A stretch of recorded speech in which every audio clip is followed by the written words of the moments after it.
வணக்கம் நமக்கு TNPSC group 4 தேர்வுக்கான எய்ம்டிஎன் குரூப் 4 சர்வீஸ் ஃப்ரீ பேட்ச்ல இன்றைய வகுப்புல நம்ம பொது தமிழ்ல படிக்க இருக்கிற தலைப்பு வந்து பொருள் இலக்கணம் அப்படி பார்க்கலாம். ஸோ நம்ம புத்தகத்தில் ஏற்கனவே வந்து நம்ம 2 தலைப்புகள் வந்து கம்ப்ளீட் பண்ணிட்டோம். ஸோ அது என்ன அப்படின்னு உங்களுக்கு தெரியும்.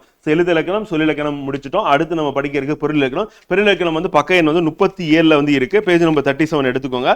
ஸோ இதுல நம்ம இன்று படிக்கக்கூடிய முக்கியமான துணை தலைப்புகள் தேர்வு நோக்கில் முக்கியமானது ஏற்கனவே கேள்வி கேட்டிருக்காங்க என்னென்ன அப்படின்னு பார்ப்போம். வந்து ஸோ பொருள் அப்படின்னும் போது தமிழுக்கே உரித்தானது சிறப்பு வாய்ந்தது அப்படின்னு நம்ம சொல்லுவோம். வேற உலகத்துல எந்த மொழியிலும் இல்லாதது பொருள் இலக்கணம். இலக்கணம் அப்படின்னாவே வந்து பாத்தீங்கன்னா எழுத்து சொல் அப்படின்னு முடிஞ்சிடும். எல்லா மொழிகள்லயுமே அதுதான் வந்து. ஸோ அப்ப இங்க மட்டும் வந்து வித்தியாசமா அதுவும் வந்து சிறப்பு வாய்ந்ததா எது இருக்கு அப்படின்னா வந்து பொருள் இலக்கணம் அப்படி பார்க்கணும். அப்பேற்பட்ட பொருள் இலக்கணம் இன்றைய வகுப்புல படிக்க இருக்கோம். ஸோ அந்த பொருள் இலக்கணத்துல வந்து முக்கியமா நம்ம சொல்லக்கூடியது வந்து 2 வகையா பார்ப்போம். அகப்பொருள் புறப்பொருள் அப்படி. அகப்பொருள்னா என்ன, புறப்பொருள்னா என்ன அப்படின்னு நம்ம தெரிஞ்சுக்க போறோம். ரொம்ப அழகா இருக்கும். நம்ம வாழ்வியலும் நம்ம அக வாழ்வியும் அந்த புற வாழ்வியலும் எடுத்து சொல்லக்கூடியது அப்படி. அதே மாதிரி தொல்காப்பியர் வந்து அகத்தினை எத்தனை பிரிக்கிறாரு. நம்ம அன்பின் 5 திணைகள் அப்படினும் போது 5 திணைகள் எல்லாருக்கும் தெரியும். ஆனா தொல்காப்பியர் சொல்லக்கூடிய அகத்திணை மொத்தம் 7 இருக்கு அப்படிங்க. புறத்திணை மொத்தம் 7 இருக்கு. அது என்ன அப்படின்னு சொல்லி இன்றைய வகுப்புல நம்ம படிக்க போறோம். அது மாதிரி 5 திணைகளுக்குரிய வந்து உரிய பொருள்களாக நம்ம பார்க்கும்போது மொத்தம் 3 இருக்கு அப்படிங்கிறோம். சோ அதுல என்னென்ன அப்படின்னா வந்து முதற் பொருள் அப்படின்னு நம்ம சொல்லும்போது நிலமும் பொழுதும் நமக்கு வரும் அப்படிங்கிறோம். சோ அடுத்து கருப்பொருள் அப்புறம் உரிபொருள் அப்படிங்கிறோம். சோ கருப்பொருள்னா என்ன, உரிபொருள்னா என்ன, கருப்பொருள்ல அதனுடைய வகைகள் என்னென்ன இருக்கு, வந்து என்னென்ன பொருட்கள்லாம் இருக்கு அப்படின்னு பார்க்கும்போது இப்போ உதாரணத்துக்கு ஒவ்வொரு நிலத்துக்குரிய தெய்வங்கள் என்ன நமக்கு எக்ஸாம்ல கேட்டிருக்காங்க. மக்கள் பெயர் எப்படி இருக்கும் அப்படின்னு கேட்டிருக்காங்க. வந்து அதே மாதிரி அங்க இருக்கக்கூடிய பூ மரம் வந்து அதற்கு அடுத்து வந்து பார்த்தீங்கன்னா யாழ் பண் தொழில் இது எல்லாமே நமக்கு கேள்வியை கேட்டிருக்காங்க. ஸோ அதை நம்ம ஒரு டேபிள்ல அழகா படிக்க போறோம். ஸோ இந்த அப்கமிங் எக்ஸாம்ல நம்ம எழுத போற தேர்வுல வந்து பார்த்தீங்கன்னா இதுல இருந்து கேட்கக்கூடிய கேள்வியை நம்ம சிறப்பாக வந்து ஆன்சர் பண்ண போறோம் அப்படிங்கிறோம். அது புறப்பொருள் அப்படின்னு பார்க்கும்போது தொல்காப்பியர் என்ன பண்ணியிருக்காங்கன்னா அகத்திணைகள் அப்படின்னு பார்க்கும்போது அந்த அகப்பொருள் அப்படின்னு சார்ந்தது மொத்தம் 7 சொன்னால அதுக்கு இணையா வந்து புறப்பொருளும் 7 அப்படின்னு சொல்லி சொன்னார். அதே மாதிரி புறப்பொருள் வெண்பா மாலையில மொத்தம் 12 சொல்லியிருக்காங்க. அப்ப தொல்காப்பியர் சொன்ன அந்த 7 இதுல 12 அப்படின்னு பார்க்கும்போது அந்த 5 என்ன அப்படின்றது நம்ம தெரிஞ்சுக்க போறோம். அவர் ஒவ்வொரு புறப்பொருள் திணையும் வந்து பார்த்தீங்கன்னா எதுக்காக அந்த பூ வந்து சூடுறாங்க, எந்த எந்த காரியத்துக்காக சூடுறாங்க அப்படின்றதையும் நம்ம கதையா பார்த்து தெரிஞ்சுக்க போறோம் அப்படிங்கிறோம். ஸோ இதுதான் நம்ம இன்று படிக்கிறது உள்ளது. இது கண்டிப்பா நம்ம தேர்வு நோக்கில் மிக மிக முக்கியம். இது நம்ம யூனிட் 6 அழகு 6ல இருந்து கூட நம்ம கேள்வியை கேட்கறதுக்கான வாய்ப்புகள் இருக்கு அப்படின்னு பார்க்குறோம். ஸோ வாங்க படிப்போம். ஏற்கனவே நம்ம வந்து 2 தலைப்புகள் வந்து எழுத்து இலக்கணம் அண்ட் சொல் இலக்கணம் முடிச்சிட்டோம். ஸோ அதுல இருக்கக்கூடியது வந்து கம்ப்ளீட்டா பார்த்தாச்சு. இப்போ அடுத்து வந்து பொருள் இலக்கணம் அப்படின்றத நம்ம படிக்க இருக்கோம். ஸோ பொருள் இலக்கணம் அப்படின்னு சொல்லும் பொழுது வந்து அகப்பொருள் புறப்பொருள் அப்படி சொல்லிட்டு நம்ம வந்து 2ஆ பிரிக்கிறோம் அப்படிங்கிறோம். அவ வாழ்விற்கு பொருள் தரும் கூறுகளை விளக்கி காட்டுவதா என்ன சொல்லுவோம்னா பொருள் இலக்கணம் அப்படிங்கிறோம். இது தமிழுக்கே ஒரு சிறப்பு வாய்ந்தது அப்படின்னு பார்க்கிறோம். மற்ற இலக்கியங்கள் இல்லாத ஒன்று அப்படின்னு நம்ம ஏற்கனவே வந்து சொன்னதுதான். ஸோ அதனால பொருள் இலக்கணம் அப்படின்னு பார்க்கும்போது வந்து நம்ம பொருள் இலக்கணம் நம்மளுடைய வாழ்க்கையில் இருக்கிற வாழ்வில் பொருளை வந்து கூறுகளை விளக்கி கூறுவது அப்படிங்கிறோம். ஸோ அப்ப தமிழ் மொழியில் மட்டுமே உள்ளது அப்படின்றது இதனுடைய சிறப்பு. ஸோ அது நமக்கு தேர்வு நோக்கில் முக்கியம் அப்படின்னு பார்க்கிறோம். கேட்டுருவாங்க. அதற்கு அடுத்து மற்ற மொழியில் பொருள் இலக்கணம் இடம்பெறவில்லை அப்படின்னு பார்க்கிறோம். அப்ப மற்ற மொழிகளில் இல்லாதது ஒன்று அப்படின்னு பார்க்கிறோம். பாடல்களில் வரும் பொழுது பொருள் எப்படி எல்லாம் இருக்கும் என்று தமிழுக்கு தனிச்சிறப்பு வாய்ந்ததாக இது வந்து எடுத்து கூறுகிறது அப்படின்னு. ஸோ அப்ப பாடல் வரும்போது எப்படி இருக்கணும் பொருள் அப்படின்னு பார்க்கிறோம். அப்ப புலவர் வந்து ஒரு செயலை ஏற்றாரு படைக்கிறாரு அப்படின்னா வந்து பார்த்தீங்கன்னா அப்ப அந்த திணைனா அந்த திணைக்கே உரிய முதற் பொருள் இருக்கணும், கருப்பொருள் இருக்கணும், உரிபொருள் இருக்கணும். அதுதான் வந்து காட்சி அமைப்பா இருக்கணும். அந்த காட்சி அமைப்பின் பின்புலத்துல தான் என்ன பண்ணணும் அப்படின்னா தலைவன் தலைவியோட உரையாடலோ அல்லது அங்க நிகழக்கூடிய செய்திகளை வந்து பார்த்தீங்கன்னா நமக்கு கண் முன்னாடி கொண்டு வரக்கூடிய திரைப்படமாக ஓட்டுற அளவுக்கு வந்து பார்த்தீங்கன்னா சங்க இலக்கியங்கள் சிறப்பு வாய்ந்தது அப்படின்னா அதுக்கு காரணம் என்ன அப்படின்னா அந்த பொருள் இலக்கணம் அப்படின்றதும் அது எப்படி இருக்குன்னு எடுத்து கூறக்கூடிய விஷயங்கள் நம்ம இலக்கணமா இருந்ததுனால தான் புலவர்கள் வந்து பார்த்தீங்கன்னா அவ்வளோ கட்டமைப்போட ரொம்ப அழகா செயல்களை படைத்திருக்காங்க. அந்த சங்க இலக்கியத்தில் வரக்கூடியதை நம்ம என்ன பண்றோம் அப்படின்னா இக்கால திரைப்படங்களும் பல திரைப்படங்களும் நம்ம வந்து பார்த்திருக்கோம் அப்படிங்கிறோம். ஸோ அந்த அளவுக்கு சிறப்பு வாய்ந்தது அப்படிங்கிறோம். அப்ப அகப்பொருள் புறப்பொருள் அப்படின்னு பார்க்கும்போது 2 வகைப்படும் அப்படின்னு பார்க்கிறோம். இதுல அகப்பொருள்னா ஒரு ஆணுக்கும் ஒரு பெண்ணுக்கும் இடையில் காதல் உணர்ச்சி வெளிப்படுத்துறது. அப்ப காதல் உணர்ச்சி வெளிப்படுத்தக்கூடியதா இருக்கும் ஒரு ஆணுக்கும் பெண்ணுக்கும் இடையில் அப்படிங்கிறோம். புறப்பொருள் அப்படின்னு பார்க்கும்போது வீரம் போர் வெற்றி கொடை நிலையாமை அப்படின்னு சொல்லிட்டு முதலிய புறப்பொருளை கூறுவது அப்படிங்கிறோம். ஸோ ஆணுக்கும் பெண்ணுக்கும் இடையில காதல் உணர்ச்சி அப்படின்னா அது வந்து அகப்பொருள். அதை தவிர்த்து மற்றது வீரம் போர் வெற்றி அப்படின்னு கூறுவது வந்து கொடை நிலையாமைனா புறப்பொருள் அப்படிங்கிறோம். அப்ப அகப்பொருள் ஒழுக்கத்தை பற்றி கூறும் இலக்கணம் வந்து அகத்திணை அப்படின்னு வந்து அதுல நம்ம அன்பின் 5 திணை அப்படின்னு உங்களுக்கு தெரியும். குறிஞ்சி முல்லை மருதம் நெய்தல் பாலைன்னு சொல்லிட்டு அது இல்லாம வந்து நம்ம தொல்காப்பியர் வந்து அகத்திணை மொத்தம் 7 சொல்றாரு. என்ன அப்படின்றது நம்ம கீழே வந்து பார்ப்போம். புறப்பொருள் ஒழுக்கத்தை பற்றி கூறக்கூடியது அப்படின்னா அது வந்து புறத்திணை அப்படிங்கிறாங்க. இங்கே தொல்காப்பியர் வந்து 7 திணைகளை வந்து சொல்றாரு. புறப்பொருள் வெண்பா மாலை வந்து 12 திணைகளை வந்து குறிப்பிடுது அப்படிங்கிறோம். ஸோ அப்ப அகத்திணை புறத்திணை அப்படின்னு பிரிக்கிறோம். அப்ப அகப்பொருள் அப்படின்னு பார்க்கும்போது ஒரு ஆணுக்கும் பெண்ணுக்கும் இடையே ஏற்படும் காதல் உணர்வை மையமாக வச்சு அமைக்கப்படுவது அப்படிங்கிறோம். அது அகப்பொருள் இலக்கணம். அப்படி பார்க்கிறோம். அப்ப ஆணை தலைவன் என்றும் பெண்ணை தலைவி என்றும் வந்து தலைவியின் தோழியை வந்து அகப்பொருள் பாடலில் முக்கிய இடம் வகிக்கிறார்கள். அதே என்ன தலைவன் தலைவி ஏன் பெயர் சொல்ல மாட்டேங்கிறாங்க அப்படின்னா, நம்ம காதல் உணர்வு எல்லாருக்கும் பொருத்தமான ஒன்று. அப்ப எல்லாருமே வந்து காதல் உணர்வை வந்து நம்ம பொருத்தி பார்த்துக்கலாம் அப்படின்றது அதனுடைய வெளிப்பாடு. அப்ப காதல் பற்றி பாடும்போது தலைவன் தலைவி என்று பொதுவாக பாடுவார்களே தவிர ஒருவருடைய இயற்பெயரை சுற்றி பாடுவதில்லை. அப்படி பாடினாங்கன்னா அது புறப்பொருளை போய் முடிச்சிடும். அப்ப காதல் உணர்ச்சி எல்லோருக்கும் பொது என்பதால் வந்து எதே காதல் உணர்ச்சி, அதனால தனி ஒருவருடைய பெயரை சுற்றி பாடுவதில்லை. எப்படி இருக்கும் கேட்டாங்கன்னா நாடக பாங்கில் இருக்கும் வந்து. அகப்பொருள் அப்படின்றது வந்து எப்படி இருக்கும் அப்படின்னா நாடக பாங்கில் அமைக்கப்படும் வந்து. தொல்காப்பியர் அகத்திணை மொத்தம் எத்தனை சொல்றாருன்னா 7 சொல்றாரு. அப்ப குறிஞ்சி முல்லை மருதம் நெய்தல் பாலை கைக்கிளை பெருந்திணை சொல்லிட்டு அடிஷனலா தொல்காப்பியர் என்ன பண்றாரு 2 திணைகள் வந்து சொல்றாரு. அன்பின் 5 திணைகள் அப்படின்னு அந்த 5 வரும். அப்ப கைக்கிளை பெருந்திணை அப்படின்றது அகத்திணையில் இருக்கக்கூடிய 7 திணைகள்ல 1 அப்படி 2 அப்படி பார்க்கிறோம். சோ இதை நம்ம நினைவு வச்சுக்கணும், அது இம்பார்ட்டன்ட் அப்படி பார்க்கிறோம். அதற்கு அடுத்து குறிஞ்சி முல்லை மருதம் நெய்தல் பாலை அப்படின்றது 5 திணை என்பர் அப்படி பார்க்கிறோம். அப்ப அகத்திணை எத்தனைன்னு கேட்டாங்கன்னா 7 வந்து கைக்கிளை பெருந்திணையோட சேர்த்து அது 5 திணை கேட்டாங்கன்னா குறிஞ்சி முல்லை மருதம் நெய்தல் பாலை அப்படின்றத நம்ம நினைவில் வச்சுக்கணும். அப்ப 5 திணை என்பது அன்புடை காமம், கைக்கிளை என்பது ஒருதலை காமம் அப்படிங்கிறோம், பெருந்திணை என்பது பொருந்தா காமம் அப்படிங்கிறோம். சோ அப்ப 5 திணை என்பது அன்புடை காமம் அப்படின்னா வந்து தலைவன் தலைவி இடையே வந்து பாத்தீங்கன்னா ஒருமித்த கருத்தோட வந்து காதல் உணர்வோட இருக்கிறது அன்புடை காமம். வந்து கைக்கிளை என்பது வந்து ஒருதலை காமம், ஒன் சைட் லவ் அப்படின்னு நம்ம சொல்லுவோம். அந்த ஒருத்தர் மட்டும் விரும்புவாங்க, மற்றொரு விரும்பாம இருக்கிறது, அது வந்து கைக்கிளை. பெருந்திணை அப்படின்னா பொருந்தா காமம். பொருந்தா காமம் உலகம் ஏற்றுக்கொள்ளாத காமமா இருக்கும். அப்ப இதெல்லாம் காதல் பண்ற வயசா அப்படின்னு கேட்பாங்களா, அது வந்து நம்ம என்ன சொல்லலாம் அப்படின்னா வந்து பெருந்திணை சொல்லலாம். அப்ப பொருந்தா காமம் அப்படின்னும் போது வயது ரொம்ப வித்தியாசமா இருக்கும்.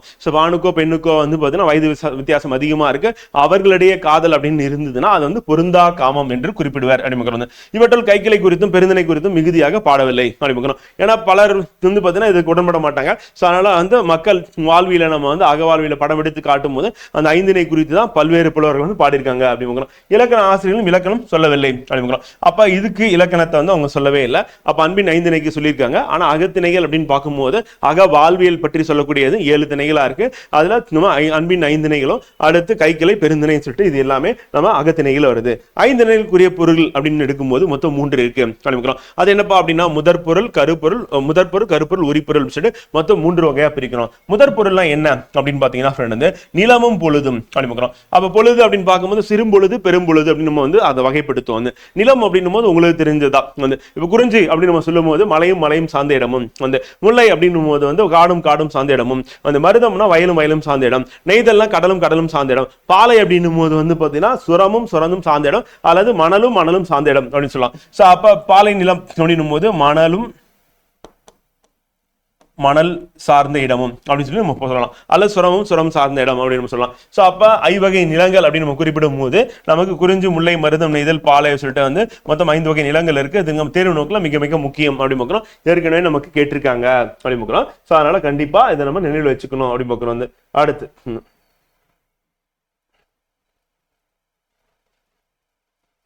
ஒரு நிமிஷம்.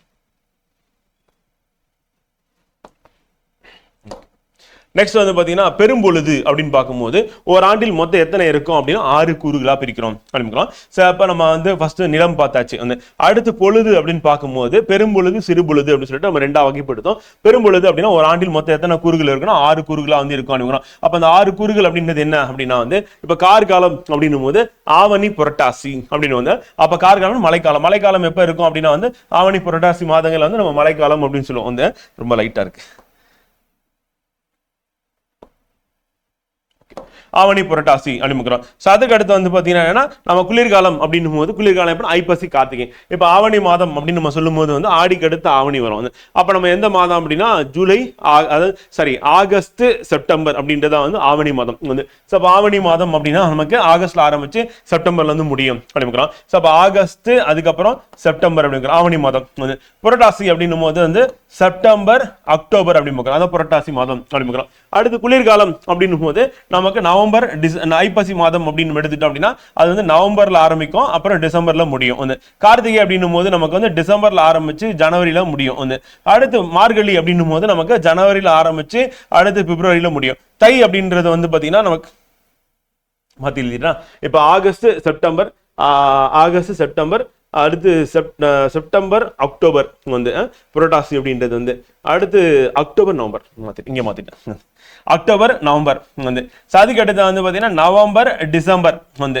ஸோ அதற்கு அடுத்து வந்து பார்த்தீங்கன்னா மார்கழி அப்படின்னும் போது நம்ம மார்கழி மாதம் கண்டிப்பாக டிசம்பர்ல ஆரம்பிக்கும் தெரியும், அது ஜனவரி அப்படி பார்க்குறோம். தை அப்படின்றது வந்து பார்த்தீங்கன்னா ஜனவரி பிப்ரவரி அப்படி பார்க்குறோம். ஸோ மாசி அப்படின்றது வந்து பிப்ரவரி அடுத்து மார்ச் அப்படி பார்க்குறோம். வந்து பங்குனி அப்படின்றது மார்ச் ஏப்ரல் அப்படி பார்க்குறோம். வந்து சித்திரை அப்படின்றது வந்து நமக்கு ஏப்ரல் மே அப்படி பார்க்குறோம். வந்து வைகாசி அப்படின்றது வந்து மே ஜூன் அப்படி பார்க்குறோம். ஸோ அடுத்து ஆணி அப்படின்றது வந்து பார்த்தீங்கன்னா நமக்கு ஜூன் அப்புறம் ஜூலை அப்படின்னு வரும். வந்து அடுத்து ஆடி அப்படின்றது வந்து பார்த்தீங்கன்னா நமக்கு ஜூலை அடுத்து ஆகஸ்ட் அப்படி பார்க்குறோம். நம்ம ஆகஸ்ட்ல ஆரம்பிச்சு இங்க வந்து முடியுது. ஸோ அப்போ நம்ம இது எதோட கம்பேர் பண்ணிக்கலாம் அப்படின்னா வந்து பார்த்தீங்கன்னா தமிழ் மாதங்களோட தமிழ் மாதங்கள் நம்ம ஆங்கில மாதங்களோட கம்பேர் பண்ணினா இன்னும் கொஞ்சம் ஈஸியாகவே இருக்க வாய்ப்பு இருக்கு. காரணம் என்னன்னா இந்த காலம் அப்படின்னு சொல்லும்போது நமக்கு இன்னும் சுலபமா வந்து இந்த ஆங்கில மாதம் அப்படின்னு பயன்படுத்திட்டாலும் ஈஸி தான், இல்லை நீங்க அப்படியே படிச்சுட்டாலும் ஓகே தான். வந்து இப்போ அப்படியே நம்ம கார்காலம் அப்படின்னும் போது நம்ம ஆவணி மாதமும் புரட்டாசி மாசமும் அப்படி பார்க்கலாம். ஸோ பலருக்கு வந்து தெரியாதனால நம்ம ஆங்கில மாதமும் சேர்த்து அப்படி எப்படி எழுதுறதுன்னு சொல்லிட்டு நீங்க அப்படியே எழுதிக்கலாம். வந்து அது பக்கத்திலே கூட அதே மாதிரி குளிர்காலம் அப்படின்னும் போது ஐப்பசி கார்த்திகை அப்படிங்கிறோம். முன்பனி காலம் அப்படின்னும் போது நான் அப்படியே அழிச்சிடுறேன்.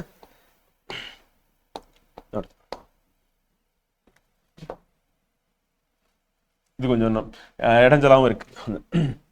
ஓகே, அப்ப நமக்கு கார்காலம் அப்படின்னும் போது ஆவணி புரட்டாசி ஆரம்பிக்கிறோம்.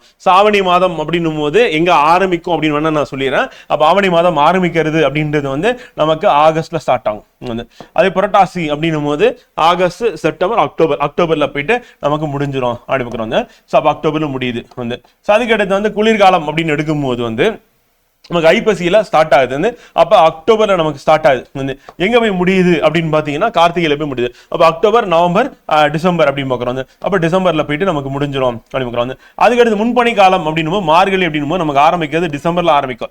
எங்க போய் முடியுது அப்படின்னு வந்து பாத்தீங்கன்னா நமக்கு தை அப்படின்றது முடியறது வந்து பிப்ரவரியில போயிட்டு முடியும். வந்து அதுக்கு அடுத்து பின்பனி காலம் அப்படின்னு எடுத்துக்கிட்டோம் அப்படின்னா வந்து பாத்தீங்கன்னா மாசி பங்குனி அப்படின்னும் போது நம்ம மாசி மாதம் அப்படின்னா பிப்ரவரியில ஸ்டார்ட் ஆகும். வந்து பிப்ரவரியில ஸ்டார்ட் ஆகி அடுத்து நமக்கு மார்ச் ஏப்ரல் பங்குனி அப்படின்னும் போது எதுல போய் முடியும்னா ஏப்ரல்ல போய் முடியும். வந்து அதுக்கு அடுத்து நமக்கு இளவேனில் காலம் அப்படின்னும் போது வந்து ஏப்ரல்ல வந்து நமக்கு ஸ்டார்ட் ஆகும். எங்க போய் முடியும் அப்படின்னு பாத்தீங்கன்னா வந்து நமக்கு மே ஜூன்ல போயிட்டு முடியும். வந்து ஜூன்ல போய் முடியும். அதுக்கு அடுத்து முதுவேனில் காலம் அப்படின்னும் போது ஆணி மாதம் அப்படின்றது நமக்கு ஆரம்பிக்கிறது வந்து ஜூன்ல ஸ்டார்ட் ஆகும்.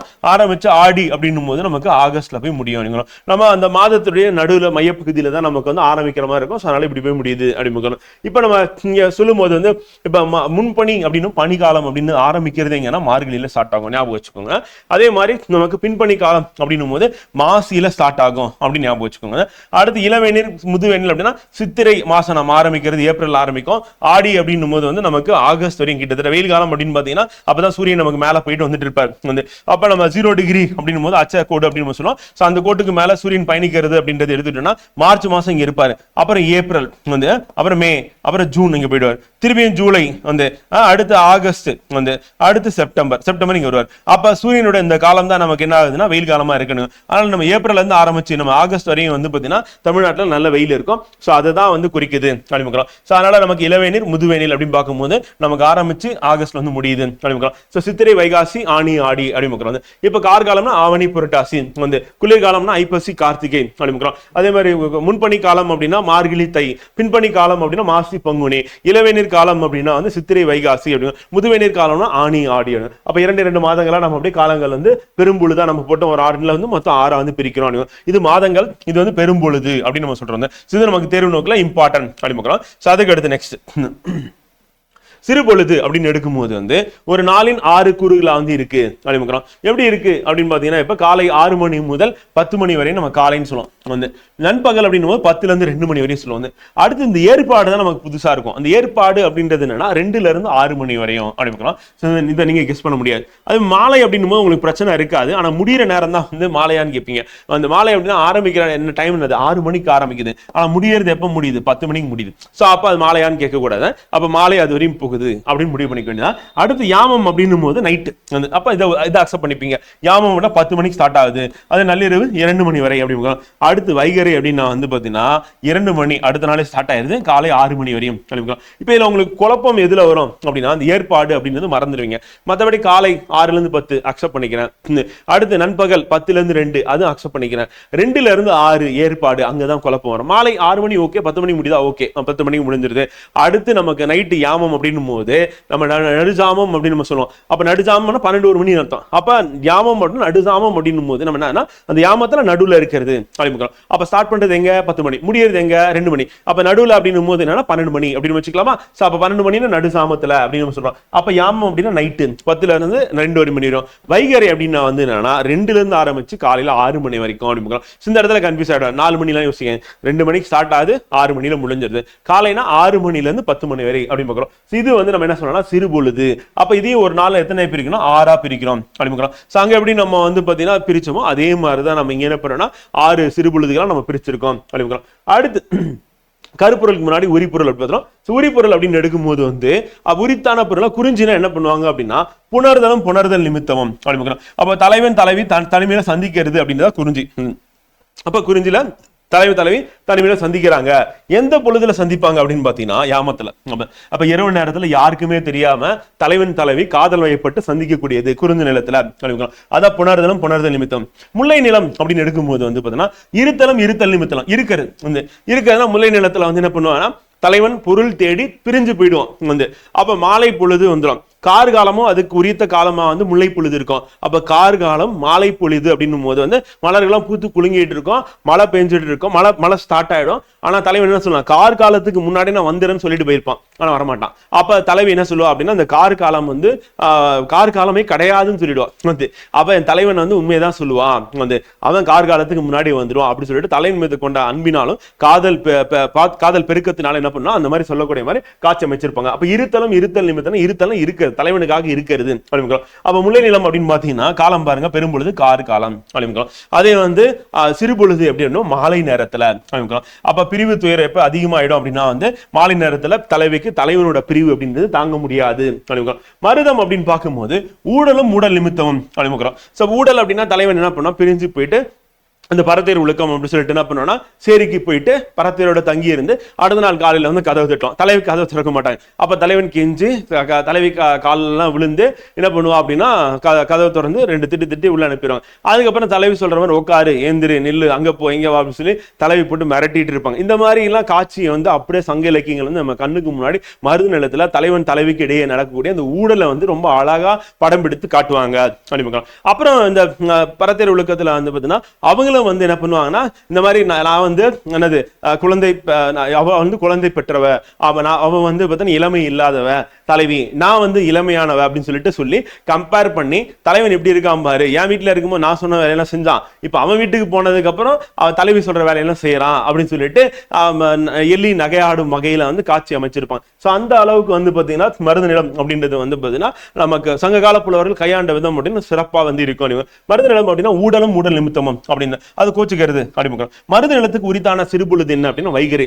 உழவர்கள் என்ன பண்ணணும்னா விடியற் காலையில் எழுந்து உள்ள நிலத்துக்கு வந்து போறது வைகரை அப்படிங்க. அப்ப காலை வந்து 2 மணி ஆரம்பிச்சு நம்ம சரி வைகரை அப்படின்னு 2 மணி ஆரம்பிச்சு 6 மணி வரைக்கும் அப்படிங்கிறோம். நெய்தல் அப்படின்னு பார்க்கும்போது இரங்கல் நிமித்தலம் அப்படிங்கிறோம். இங்கே என்னன்னா தலைவன் மீன் பிடிக்கிறதுக்காக என்ன பண்ணுவான், பிரிஞ்சு போவான் அப்படி இரங்கல் வந்து. இல்லைன்னா தலைவி வந்து துயர் மிகுதியால் காம நோய் மிகுதியால் வந்து தலைவி வாடிட்டு இருப்பா. தலைவனை வந்து பிரிஞ்சு வந்து இந்த உலகமே தூங்கிருச்சு ஆனா நான் மட்டும் தூங்காம இருக்கனே அப்படின்னு சொல்லி சொல்லுவான். அப்ப கோவப்பட்ட என்ன பண்ணுவான்னா தன்னுடைய தாயையும் தன்னுடைய தோழியும் தன் சுற்றத்தார் எல்லாரையும் வந்து பழிச்சு திட்டிட்டு தலைவி வந்து பாத்தீங்கன்னா இரவுல தனிமையில வந்து பாத்தீங்கன்னா கஷ்டப்படுற மாதிரி அதை காமிச்சிருப்பாங்க வந்து. சோ அது வந்து என்ன அப்படின்னா நெய்தல் நிலத்தை பொறுத்தவரையும் அந்த மாதிரி காட்சிப்படுத்திருப்பாங்க. இரங்கல் நிமித்தம் அப்படின்றது வந்து பாத்தீங்கன்னா அந்த இடத்துல வந்து பிரிவு துயர் அப்படின்றத காட்சிப்படுத்துறாங்க அப்படிங்கிறாங்க. நெய்தல் நிலத்துக்கு உரித்தான பொழுது அப்படின்னும் போது வந்து ஏற்பாடு அப்படிங்கிறோம். சோ ஏற்பாடுனா நமக்கு நண்பகல்ல இருக்கக்கூடிய ஒரு 2 மணி நண்பகலுக்கு அடுத்து வரக்கூடியதான் ஏற்பாடு. 2 மணில இருந்து 6 மணி வரைக்கும் அப்படிங்கிறாங்க. அப்ப கடற்கரையை வந்து காமிப்பாங்க, புன்னை மரத்தை காமிப்பாங்க, அங்க இருக்கிற குருகு அப்படின்ற பறவையும் காமிப்பாங்க அப்படிங்கிறோம். இதெல்லாம் காட்சிப்படுத்தி பாடியிருப்பாங்க. அதான் நெய்தல் நிலம் அப்படிங்கிறோம். பாலை நிலம் அப்படின்னா வந்து பிரித்தல் நிமித்தம். இங்கேயும் வந்து பொருள் தேடி தலைவன் வந்து பிரிஞ்சு போவான். பாலை நிலம் அப்படின்றது என்னன்னா மணல் சார்ந்த பகுதி அப்படிங்கிறோம். வெப்பமான பகுதியா இருக்கும். நண்பகல் அப்படின்றது அதற்கான சிறு பொழுதா வந்து போட்டிருக்காங்க. இப்ப நமக்கு கேள்வி என்ன கேட்பாங்க அப்படின்னா திணை கொடுத்துட்டு அதனுடைய சிறு பொழுது நமக்கு இம்பார்ட்டன் எடுக்கலாம். பெரும்பொழுது பொறுத்தவரையும் வந்து நம்ம கலந்து வருது. அதுல ஒண்ணு கார்காலம் அப்படின்றது முல்லை நிலத்துக்கே உரியது அப்படின்னு சொல்லி நம்ம போட்டிருக்காங்க அப்படிங்கிறோம். ஆனா இதே கார்காலம் மருதம் நெய்தல் அப்படின்னு நிலத்துக்கும் வரும் அப்படிங்கிறோம். அது இளவேனில் முதுவேனில் அப்படின்னு பார்க்கும்போது அந்த வெயில் காலம் அப்படின்னு எதுக்கு பொருத்தமா இருக்கும் அப்படின்னா வந்து பாலை நிலத்துக்கு பொருத்தமா இருக்கும் அப்படிங்கிறோம். சோ அதை போட்டுக்கலாம். குறிஞ்சி அப்படின்னு பார்க்கும்போது குளிர் முன்பணி அப்படின்னு சொல்லிட்டு அதை வந்து போட்டுக்கலாம். நம்ம அடிஷனலா படிக்க படிக்கணும் அப்படின்னா இந்த குளிர் முன்பணி அப்படின்னு குறிஞ்சி நிலத்துக்கும் பாலை நிலத்துக்கு இளவெளியில் முதுவெளியில் பின்பணி அப்படின்னு படிச்சுக்கிட்டா கூட நம்ம ஆப்ஷன்ல எலிமினேட் பண்ணி ஆன்சர் கொண்டு வந்துடலாம். சோ இப்போ இந்த இடத்துல நமக்கு குறிஞ்சினா புணர்தல், முல்லைனா இருத்தல், மருதம்னா ஊடல், நெய்தல்னா இறங்கல், பாலைனா பிரிதல் அப்படின்னு சொல்லிட்டு ஒரு வாரத்தை கூட நீங்க நினைவில் வச்சுக்கிட்டீங்க அப்படின்னா போதுமானது அப்படின்னு பார்க்கிறோம். ஈஸியா நம்ம ஆன்சர் பண்ணிட்டு போயிடலாம் அப்படின்னு பார்க்கிறோம். அடுத்து கருப்பொருள் அப்படின்னு எடுக்கும்போது இதுல நமக்கு முக்கியமானது எதெல்லாம் கேட்கறாங்க தேர்வு நோக்கில் அப்படின்னு பாத்தீங்கன்னா முதல்ல தெய்வம் கேட்கறாங்க. மேட்ச் த ஃபாலோயிங்ல கொடுத்து என்ன பண்ணா தெய்வம் அப்படின்னு பார்க்கும்போது குறிஞ்சினா முருகன், முல்லைனா திருமால், மருதம்னா இந்திரன், நெய்தல்னா வருணன், பாலைனா கொற்றவை அப்படின்னு பார்க்கிறோம். இதை கண்டிப்பா படிச்சுக்கணும். இது வெரி வெரி இம்பார்ட்டன் நினைக்கிறோம். அடுத்து மக்கள் அப்படின்னா பாத்தீங்கன்னா குறிஞ்சி நில மக்கள்லாம் குறவர் குறத்தே வெறுப்பன் ஃபேமஸ் அப்படின்னு பார்க்கிறோம். அதே மாதிரி முல்லை நிலத்துல தோன்றல், ஆயர், ஆய்ச்சியர் அப்படின்னு பார்க்கிறோம். அது இம்பார்ட்டன். அதே மருத நிலத்துல ஊரன், உழவர், உளத்தியர் அப்படின்னு பார்க்கிறோம். நெய்தல் நிலத்துல சேர்ப்பன், பரத்தியர் அண்ட் பாலை நிலத்துல எயினர், எயிட்ரியர் அப்படின்னு. சோ இது தேர்வு நோக்கில் நமக்கு ஆல்ரெடி கேட்டிருக்காங்க. மக்கள், மக்களோட பெயர் அப்படின்றத அவங்க செய்யக்கூடிய தொழிலின் அடிப்படையிலேயே என்ன பண்றாங்க அதை பிரிக்கிறாங்க அப்படின்னு மக்கள். அடுத்து பூ. இப்ப குறிஞ்சி நிலம் அப்படின்னா குறிஞ்சி பூ ஃபேமஸ் அப்படிங்க. அதே மாதிரி அடிஷனலா காந்தல் பூ அப்படிங்க. செங்காந்தல் அப்படின்னு சொல்லிட்டு புறநானூற்றுல இலக்கியங்கள்ல இருக்கு அப்படிங்க. அது இம்பார்ட்டன்ட். அடுத்து முல்லை நிலத்துல முல்லை நீங்க போட்டுருவீங்க. வேற என்ன பூ இருக்கு அப்படின்னா தோன்றி அப்படின்னு பூ இருக்கு. அதே மருத நிலத்துல செங்கழு நீர் தாமரை அப்படின்னு மருத நிலம் அப்படிங்கிறோம். ஏன்னா குளம் அப்படின்னு வரும் வயல்வெளி இருக்கும். ஸோ அதனால அங்க செங்கழு நீர் தாமரை இருக்கு அப்படிங்கிறோம். நெய்தல் நிலம் அப்படின்னா தாளை, நெய்தல் அப்படிங்கிறாங்க. இது கடற்கரை ஒட்டி இருக்கக்கூடிய. பாலை நிலத்துல குரவம், பாதிரி அப்படின்ற பூக்கள் காணப்படுகிறது. ஸோ அப்போ பூ அப்படின்ற அடிப்படையில் நமக்கு கேள்வி கேட்பாங்க. Very very important. சோ குறிஞ்சி, முல்லை அப்படின்னா ஈஸியா போட்டுருவீங்க. நெய்தலும் போட்டுருவீங்க. அதே காந்தல், தோன்றி, செங்கழு நீர், தாமரை, தாளை, குரவம், பாதிரின்னு கொடுத்தானா நம்ம போட முடியாது, கஷ்டமா இருக்கும் அப்படின்னு பார்க்கிறோம். சோ அப்பவே அந்த நிலத்தோட பேர்லயே சொல்ல மாட்டாங்க. சோ அதனால நீங்க கவனமா பூ அப்படின்னு படிச்சீங்கன்னா கரெக்டா இருக்கும். மரம் அப்படின்னு பார்க்கும்போது குறிஞ்சில மலையும் சார்ந்த பகுதியில அகில், வேங்கை இருக்கு அப்படின்னு. காடும் சார்ந்த பகுதியில முல்லை, அங்க கொன்றை, காயா அப்படின்ற மரம் இருக்கு அப்படின்னு. மருத நிலத்துல பாத்தீங்கன்னா காஞ்சி, மருதம் அப்படின்னு. மருத நிலத்துல மருதம், காஞ்சி அங்கதான் இருக்கு அப்படிங்கிறோம். அதே நெய்தல் நிலத்துல புன்னை மரம், ஏற்கனவே பார்த்தோம். புன்னை அப்படின்றது குருகு அப்படின்ற பறவை இருக்கும். தலைவி பாத்தீங்கன்னா அந்த துயர்ல வாடிட்டு இருப்பா. அப்ப அந்த குருகு அப்படின்ற பறவை தன்னோட இணையோட அந்த கடற்கரையில அந்த புன்னை நில புன்னை மரத்துடைய நிழல்ல அமர்ந்துகிட்டு அதோட கொஞ்சம் குழாவிட்டு இருக்கும். அந்த பத்தாவதுக்கு இந்த அலை வேற சாரல் அடிக்கும், ரொம்ப இனிமையா இருக்கும். இதெல்லாம் இந்த விலங்குகளே, பறவைகளே பாத்தீங்கன்னா இந்த இவ்வளவு இன்பமா வாழும் போது நான் மட்டும் ஏன் கஷ்டப்படணும் அப்படின்ற மாதிரி காட்சிப்படுத்திருப்பாங்க. சோ அதுதான் நம்ம நெய்தல் நிலம் அப்படின்னு பார்க்கிறோம். சோ நெய்தல் நிலத்துக்கும் நம்ம சொல்லும் பொழுது என்ன சொல்றோம் அப்படின்னா அங்கேயும் பிரிவு துயர் அப்படின்னு இருக்கு. ஆனா அங்க பாத்தீங்கன்னா திருமணத்துக்கு முன்பு இரங்கல் நிமித்தமும் காமிச்சிருப்போம். திருமணத்துக்கு பின்னாடி அப்படின்றது பாத்தீங்கன்னா என்னன்னா இருத்தல் நிமித்தம் முல்லை நிலத்துல காமிப்பாங்க. திருமணத்துக்கு முன்பு பிரிதல் நிமித்தமும் பாலை நிலத்துல காமிப்பாங்க. அப்ப திருமணத்துக்கு முன்பா இருக்கக்கூடிய காட்சி தான் பெரும்பாலும் எங்க இருக்கும் அப்படின்னா நமக்கு நெய்தல் நிலத்துல இருக்கும். தலைவன் தலைவி இடையே, ஏன்னா எல்லாமே என்னதுன்னா அன்பின் 5 நிலைகளா இருக்கு அப்படின்னு. அப்ப தலைவன் தலைவிக்கு இடையே நடக்கக்கூடிய செய்திகளை தான் நமக்கு செய்யுள் வாயில, சங்க இலக்கியங்கள் வாயிலாக நமக்கு தெரிய வருது அப்படிங்கிறோம். அது நமக்கு இம்பார்ட்டன்ட். அடுத்து மரம் அப்படின்னு பார்க்கும்போது நம்ம சொல்லும்போது புன்னை அப்படின்ற மரம் பார்த்தீங்கன்னா நெய்தல் நிலம், ஞாழல் அப்படின்றது நெய்தல் நிலம் இருக்கும். அடுத்து இலுப்பை, பாலை அப்படின்னு. இலுப்பை நம்ம கன்ஃபியூஸ் ஆயிடும். பாலை போட்டுரும், பாலை மரம், பாலை நிலம் சொல்லி போட்டு முடிச்சிடும். ஆனா நமக்கு அகில், வேங்கை அப்படின்னா குன்றையிலும், கொன்றை, காயா அப்படின்றது நமக்கு முல்லையிலும், காஞ்சி, மருதம் மருத நிலத்திலும், புன்னை, ஞாழல் அப்படின்னு நெய்தல், இலுப்பை, பாலை அப்படின்றது நமக்கு பாலை நிலத்திலையும் இருக்கு அப்படின்னு. அதுக்கு அடுத்து முக்கியமான யாழ். இப்ப யாழ் பொழுது எல்லா நிலமும் அதற்கே உரிய பேர்ல தான் இருக்கு. குறிஞ்சியால், முல்லையால், மருதையால், பாலையால் இருக்கு. ஆனா நெய்தல் நிலம் மட்டும் வெள்ளரியால் அறிமுகம். ஸோ அதனால அது இம்பார்ட்டன்ட். அது நம்ம கரெக்டாக போடுற மாதிரி இருக்கணும். அதே மாதிரி பண் அப்படின்னு பார்க்கும்போது எல்லாமே அதனுடைய பேர்லேயே தான் இருக்கு. குறிஞ்சினா குறிஞ்சிப்பண், முல்லைப்பண், மருதப்பண் ஆனா நெய்தலும் பாலை என்ன இருக்கு அப்படின்னா நெய்தல் செவ்வழி பண் அடிமுக்கிறோம், பாலையில பஞ்சுரப்பண் அடிமுக்கிறோம். சுரமும் சார்ந்தது அப்படின்னு ஏற்கனவே பார்த்தோம். அப்ப பஞ்சுரப்பண் அதுக்கு போட்டலாம். செவ்வழிப்பண் எதுக்கு நமக்கு தெரியாது. அது நெய்தல் அடிமுக்கிறோம். அதனால அது இம்பார்ட்டன்ட். தொழில் அப்படின்றது வெரி வெரி இம்பார்ட்டன்ட். மக்கள் என்ன தொழில் புரியுறாங்க அப்படின்னு பார்க்கும்போது தேனெடுத்தல், கிழங்கு எடுத்தல், அப்படி கிழங்கு அகழ்தல் அப்படிங்கிறோம். அப்ப தேனெடுத்தல் அப்படின்னு பார்க்கணும், கிழங்கு அகழ்தல் அப்படிங்கிறோம். அகழ்தான் தோண்டி எடுக்கிறது, அதனால அகழ்தல். இது எங்கன்னா தொழில் குறிஞ்சில அப்படின்னு. அடுத்து முல்லையில ஏறு தழுவுதல், நிறைமேய்த்தல் அப்படின்னு. இது முல்லையில நெல் அறிதல், களை பறித்தல் அப்படின்னா மருதத்துல வயல் இருக்குல்ல, அது மீன் பிடித்தல், உப்பு வெட்டல் அப்படின்னா நெய்தல், கடற்கரை ஒட்டி இருக்குல்ல, கடல் வழிப்பறி செய்தல், நிறை கவர்தல்னா அந்த பசு பெற்றம் பசு மாட்டை கவர்ந்து வர்றது. ஏன்னா அதுதான் செல்வமா இருந்தது அப்படின்னு. அதான் நிறை கவர்தல் அப்படின்னு சொல்றாங்க. அப்ப தொழில் அப்படின்னு பார்க்கும்போது நம்ம மொத்தம் ஒவ்வொரு நேரத்துக்கும் அதுக்கே உரித்தான தொழிலா இருக்கு. இப்போ ஏறு தழுவுதல் அப்படின்னும் போது ஆய்ச்சர் அப்படின்னு பார்க்கும்போது காடுனா மாடு மேய்ச்சிட்டு போவாங்க, அப்போ அவங்க ஏறு தழுவுதல் இருக்கும். நிறை அப்படின்றது நிறை மேய்த்தல் அப்படின்னா வந்து பசு மாடு அப்படிங்கிற அதை வந்து மேய்க்கிறது. நெல்லறிதல் களை பறித்தல் இருக்கு, மீன்பிடித்தல் உப்பு விளைத்தல் அந்த வழிப்பறி நிறை கவர்தல் அப்படின்னு. இது எல்லாமே வந்து பார்த்தீங்கன்னா அங்க இருக்கக்கூடிய தொழில்களா வந்து இருக்கு அப்படின்னு. அடுத்து புறப்புறல் அப்படின்னு பார்க்கும்போது புறம் பற்றிய நெறிகளை கூறுவது புறத்திணை அப்படின்னு. ஸோ அப்போ அகத்திணை அப்படின்றது முடிஞ்சு போச்சு. அதில் அன்பின் 5 நிலைகள் பார்த்தாச்சு. ஸோ அதுதான் வந்து கருப்பொருள் என்னென்ன அப்படின்னு பார்த்தோம். ஸோ முதற்பொருள் பார்த்தாச்சு. முதற்பொருள் அப்படின்னு பார்க்கும்போது வந்து பார்த்தீங்கன்னா நமக்கு பெரும்பொழுது சிறு பொழுது அப்படின்னு பார்த்தோம். அதே வந்து உரிப்பொருள் அப்படின்னு பார்க்கும்போது அது என்ன சொன்னா அந்த நிலத்துக்கே உரித்தானது அப்படின்றத நம்ம வந்து பார்த்தோம். வந்து ஸோ மொத்தம் 5 வந்து வகைப்படுத்தி பார்த்தோம். வந்து இப்போ புறப்பொருள் அப்படின்னு பார்க்கும்போது மொத்தம் எத்தனை இருக்கு அப்படின்னா புறத்திணைகள் வந்து தொல்காப்பியர் வந்து 7 சொல்றாரு. அகத்திணை சொன்ன மாதிரி சொல்றாரு. அது என்னப்பா அப்படின்னா வெச்சி உளிஞ்சி, சரி வெச்சி வஞ்சி உளிஞ்சை தும்பை வாகை காஞ்சி பாடான் அப்படிங்கிறோம். இதுல வெச்சி வஞ்சி வந்து காஞ்சி இந்த 3மே சிசின்னு வருதா, அதை ஞாபகம் வச்சுக்கோங்க. ஐ அப்படின்னு முடியும், உளிஞ்சை தும்பை வாகை அப்படின்னு முடியும். அப்போ உளிஞ்சை தும்பை வாகை அப்படின்றது வந்து இந்த 3மே ஐல முடியும். அப்புறம் பாடான் அப்படின்னு பார்க்கணும். இந்த மொத்தம் 7 அப்படின்னு சொல்லிட்டு யார் சொல்றாருன்னா தொல்காப்பியர் வந்து சொல்றாரு. அப்ப வெச்சி வஞ்சி அடுத்து வந்து பாத்தீங்கன்னா காஞ்சி வந்து உளிஞ்சை தும்பை வாகை பாடான் அப்படின்னு பார்க்கணும். இந்த ஆர்டரை ஞாபகம் வச்சுட்டாலும் சரி, இல்ல சீல முடியறது 3 ஐல முடியறது. ஐல அப்படின்னா வந்து உளிஞ்சை ஐ, தும்பை ஐ, வாகை ஐ அப்படின்னு முடியும். பாடான் அப்படின்றது அவங்களுக்கு தெரியும், பாடான் தனி அப்படின்றது இருக்கு அப்படின்னு ரொம்ப ஃபேமஸ் அப்படின்னு சொல்றேன். புறப்பொருள் வெண்பா மாலை வந்து என்ன சொல்றாங்க அப்படின்னா 12 வந்து சொல்றேன். வந்து 12னா ஏற்கனவே 7 நமக்கு தெரியும். இன்னொரு 5 என்னப்பா அப்படின்னு வந்து பாத்தீங்கன்னா என்ன ஆடாதுன்னா கரந்தை நொச்சி அப்படின்றது ஆடாது. அப்புறம் பொதுவியல் கைக்கிளை பெருந்திணை வந்து அப்ப கரந்தை நொச்சி பொதுவியல் கைக்கிளை பெருந்திணை அப்படின்னு சொல்லிட்டு மொத்தம் வந்து 12 வந்து இருக்கு. யார் சொன்னா புறப்பொருள் வெண்பா மாலை வந்து சொல்லுது.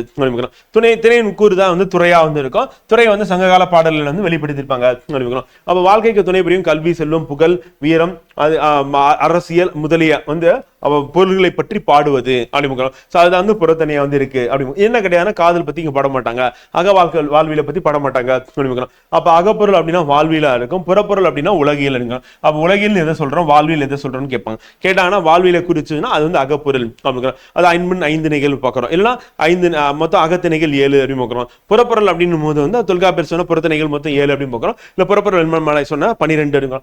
அது வந்து புறப்பொருள், அது வந்து உலகியலை பத்தி பாடுது அப்படின்னு. இப்போ ஒவ்வொரு திணைக்கும் என்ன பண்ணுவாங்க அப்படின்னு கதையை பார்த்துரும். இப்ப வெச்சி பூவை சூடிட்டு போறாங்க அப்படின்னா என்ன அர்த்தம் அப்படின்னா வந்து ஆண் இறைகளை கவர்தல் அப்படின்னு. அப்ப ஆண் இறையை கவர்ந்து வர்றது அப்படின்னா வெச்சி பூவனை சூடிக்கொண்டு செல்வார் அப்படின்னு. அப்ப இது என்ன எப்படி இருக்கும் இந்த பூ அப்படின்னா வந்து பார்த்தீங்கன்னா வெச்சி பூனா சிவந்த நிறமுடைய செந்நிற பூ. இப்ப என்ன சொல்றோம்னா இது வந்து இட்லி பூன்னு சொல்றோம். அப்ப நம்ம இப்ப இக்கால வழக்கில் வந்து எப்படி நம்ம அழைக்கிறோம் அப்படின்னு கேட்க வாய்ப்பு இருக்கு. அப்ப இட்லி பூ என்று அழைக்கப்படுகிறது. அடுத்து கரந்தை பூ அப்படின்னா வந்து ஆண் இறைகளை மீட்டர். இப்ப ஆண் இறை வந்து கவர்ந்துட்டு போயிட்டாங்கல்ல, எடுத்துட்டு போயிட்டாங்கல்ல, அப்ப அதை போய் மீட்டிட்டு வரணும் அப்படின்றதுக்காக என்ன பூவை சுடுவாங்கன்னா கரந்தை. அப்ப வெச்சி அப்படின்னும் போது அடுத்து கரந்தை வந்துடும். அப்ப வெச்சி முடிஞ்ச உடனே கரந்தை ஸ்டார்ட் ஆயிடும். அப்ப ஆணிரையிலே மீட்க சொல்லுவார். அப்ப கரந்தை பூ சூடிட்டு போங்க, இது நறுமணம் மிக்கது, இது வந்து கொட்டை கரந்தை என்றும் அழைக்கப்படுகிறது அப்படிங்கிறோம். சார் நம்ம புரிஞ்சுக்கணும். அடுத்த ஜோடி என்ன அப்படின்னா வஞ்சி காஞ்சி. இப்ப வஞ்சி அப்படின்னும் போது என்ன வெச்சி கரந்தை பார்த்தோம். அடுத்து வஞ்சி காஞ்சி அப்படின்னும் போது வஞ்சி என்னன்னா மண்ணை கவர்வதற்காக அடுத்த போட்டி வந்து. அப்ப என்ன செல்வமாக கருதப்பட்டது அப்படின்னா வந்து ஃபர்ஸ்ட் ஆணிரை பசு வந்து செல்வமாக கருதப்பட்டது. அடுத்து மண், அந்த மண்ணா விளைச்சல் மிக்க மண். அப்ப அங்க விவசாயம் பண்ணலாம், அதுக்கு வந்து வரி விதிக்கலாம், அந்த வரியை வசூல் பண்ணலாம். அப்ப மண்ணை கவர்தல் அப்படிங்கிறோம், வேளாண்மைக்காக அப்படிங்கிறோம். அப்ப வஞ்சி பூவை சூடி போருக்கு செல்வது, அப்ப மண்ணை கவர்றதுக்காக போறது வந்து.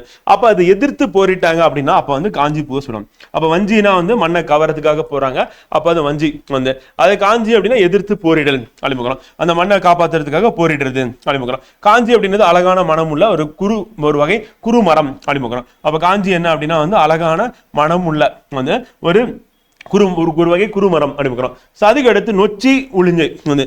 நொச்சி அப்படின்னா வந்து என்னன்னா கோட்டைக்குள்ள இருந்து போரிட்டாங்கன்னா அது வந்து நொச்சி வந்து. அப்ப நொச்சி பூ அப்படின்னும் போது மருது நிலத்துக்குரியதா வந்து இருக்கு. இது வந்து கருநொச்சி மலை நொச்சி அண்ட் வெண்ணொச்சி அப்படின்னு சொல்லிட்டு என்னோட வகைகள் வந்து இருக்கு அப்படிங்கிறோம். அதுக்கு அடுத்து வந்து உளிஞ்சை அப்படின்னும் போது என்னன்னா கோட்டை வந்து சுற்றி வளைத்தல் வந்து. அப்ப கோட்டைக்குள்ள வந்து ஃபர்ஸ்ட் போரிடுறாங்க அப்படின்னும் போது அது நொச்சி பூவை சூடிட்டு போரிடுவாங்க. உளிஞ்சை அப்படின்னா வந்து கோட்டையை சுத்தி வளைச்சிட்டாங்க அப்படின்னா வந்து உளிஞ்சை பூ வந்து வச்சுக்கிறது அப்படிங்கிறோம். உளிஞ்சை பூ தலையில சூடுறது அப்படிங்கிறோம். அப்ப வேலையில் ஏறி படரும் நீண்ட கொடி தான் என்னன்னா உளிஞ்சை. அப்ப நீண்ட கொடியா இருக்கிறது எதுனா உளிஞ்சை கொடி அப்படிங்கிறோம். இதை இப்ப என்ன சொல்லணும், தற்காலத்துல முடக்கத்தான் சொல்லுவோம்.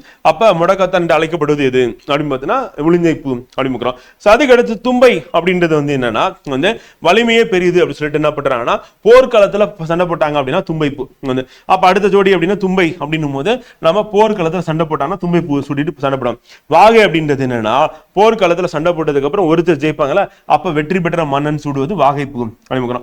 பாடான் அப்படின்னும் போது வந்து பாத்தீங்கன்னா நமக்கு பாடுவதற்குரிய தகுதிகள் வந்து இப்ப தகுதியுடைய ஒரு ஆளுமை இருக்காரு, வெற்றி பெற்ற மன்னனும் அரசியா இருக்காங்க அப்படின்னா அவங்கள பத்தி பாடுறது. அப்ப கல்வி வீரம் செல்வம் புகழ் அப்படின்னு சொல்லிட்டு கருணை இது எல்லாத்தையும் பத்தி பாடுறது என்னன்னா பாடாந்திணை அப்படின்னு பாக்குறோம். அப்ப கல்வி வீரம் செல்வம் புகழ் அண்ட் கருணை அப்படின்னு பாக்குறோம். பாடாந்தினா பாடு கூட்டல் ஆண் கூட்டல் திணை, இதான் பாடாந்திணை அப்படின்னு பாக்குறோம். அப்ப போரை மட்டும் சொல்லாமல் வந்து பிற மாண்புகளையும் பாடுகிறது அப்படின்னு தான் பாடான் திணை பாக்குறோம். பொதுவியல் திணை அப்படின்னா வெற்றில இருந்து ஆரம்பிச்சு பாடான் வரைக்கும் என்னெல்லாம் சொன்னாங்களோ அதுல ஏதாவது விடுபட்டு இருந்தது அப்படின்னா இல்ல அதுல சொல்லப்படாத ஒண்ணு இருக்கு அப்படின்னா இல்ல பொதுவானவற்றை கூறுவதுதான் பொதுவியல் திணை. கைக்கிளை அப்படின்றது நம்ம என்ன சொல்லுவோம் அப்படின்னா ஒருதலை காமம் அப்படின்னு சொல்லுவோம். பெருந்திணை அப்படின்றது வந்து பொருந்தா காமம் அப்படின்னு நம்ம சொல்லுவோம். ஏற்கனவே நம்ம பார்த்துதான் வந்து. சோ அப்ப நம்ம தொல்காப்பியர் சொன்னது 7 அப்படின்னு பார்க்கிறோம். புறப்புற வெண்மாமலை சொன்னது வந்து 12. அந்த 12 என்ன அப்படின்னு பார்த்துறோம். இப்ப மேட்ச் அப்படின்றது எதோட தர அப்படின்னா இப்ப வெச்சியும் கரந்தையும் வந்து பாத்தீங்கன்னா ஒரு ஜோடி அப்படின்னு பார்க்கிறோம். அதுக்கு அடுத்து வஞ்சி காஞ்சி வந்து அப்ப வெச்சு கரந்தை அப்படின்னா இது வந்து நிறைகளை வந்து கவர்ந்து செல்லுதல், நிறைகளை மீட்டல் அப்படின்னா காந்தை வந்து. வெச்சு அப்படின்றது இட்லி பூ அப்படின்னு சொல்லி கரந்தை அப்படின்றது வந்து பாத்தீங்கன்னா நமக்கு கொட்டை கரந்தை என்று அழைக்கப்படுகிறது அப்படின்னு ஆநிலை மீட்டல். வஞ்சி அப்படின்னும் போது என்னன்னா மண்ணை கவர்தல் வந்து. காஞ்சி அப்படின்னா எதிர்த்து போரிடல் வந்து. அப்ப வஞ்சி பூ அப்படின்னா மண்ணை கவர்தல், காஞ்சி அப்படின்னு எதிர்த்து போற மனமுள்ள ஒரு சிறிய குறுவகை மரம் அப்படின்னு பார்க்கணும். இதுதான் காஞ்சி. நொச்சி உளிஞ்சை அப்படின்னு நம்ம எடுக்கும் போது இது ஒரு ஜோடி வந்து மருத நிலத்துக்கே உரியது அப்படின்னு பார்க்கிறோம். கருநொச்சி மறை நொச்சி வெண்ணொச்சி என்று அழைக்கப்படுகிறது. கோட்டை உள்ள இருந்து போரிட்டாங்கன்னா அது நொச்சி. உளிஞ்சை அப்படின்னா கோட்டையை சுத்தி வளைச்சாங்கன்னா அது வந்து உளிஞ்சை பூ. உளிஞ்சை அப்படின்னு முடக்கத்தான் சொல்லிட்டு இக்காலத்துல அழைக்கப்படக்கூடியதா இருக்கு. அடுத்து தும்பை வாகை. தும்பை அப்படின்னா போர்க்காலத்துல போய் சண்டை போட்டாங்கன்னா போர்க்காலத்துக்கு போயிட்டாங்க அப்படின்னா போர்க்காலத்துக்கு போறது போர் புரியுது தும்பை. வாகைனா வெற்றி பெற்றாங்க அப்படின்னு. அவ வெற்றி பூ அப்படின்னு வந்து வாகை அப்படின்னு. பாடாந்திரைனா அந்த ஆளுமையின் வந்து அரசியோ அரசனோ இருக்காங்கன்னா அவங்களுடைய புகழ் வீரம் கல்வி செல்வம் கருணை சொல்லிட்டு எல்லாத்தையும் பத்தி பாடுறது. பாடுகூட்டல் ஆண் கூட்டத்தினை பாடாந்திணை அப்படின்னு. அப்ப போரை மட்டும் சொல்லாது பிற மாண்புகளையும் எடுத்து சொல்வது.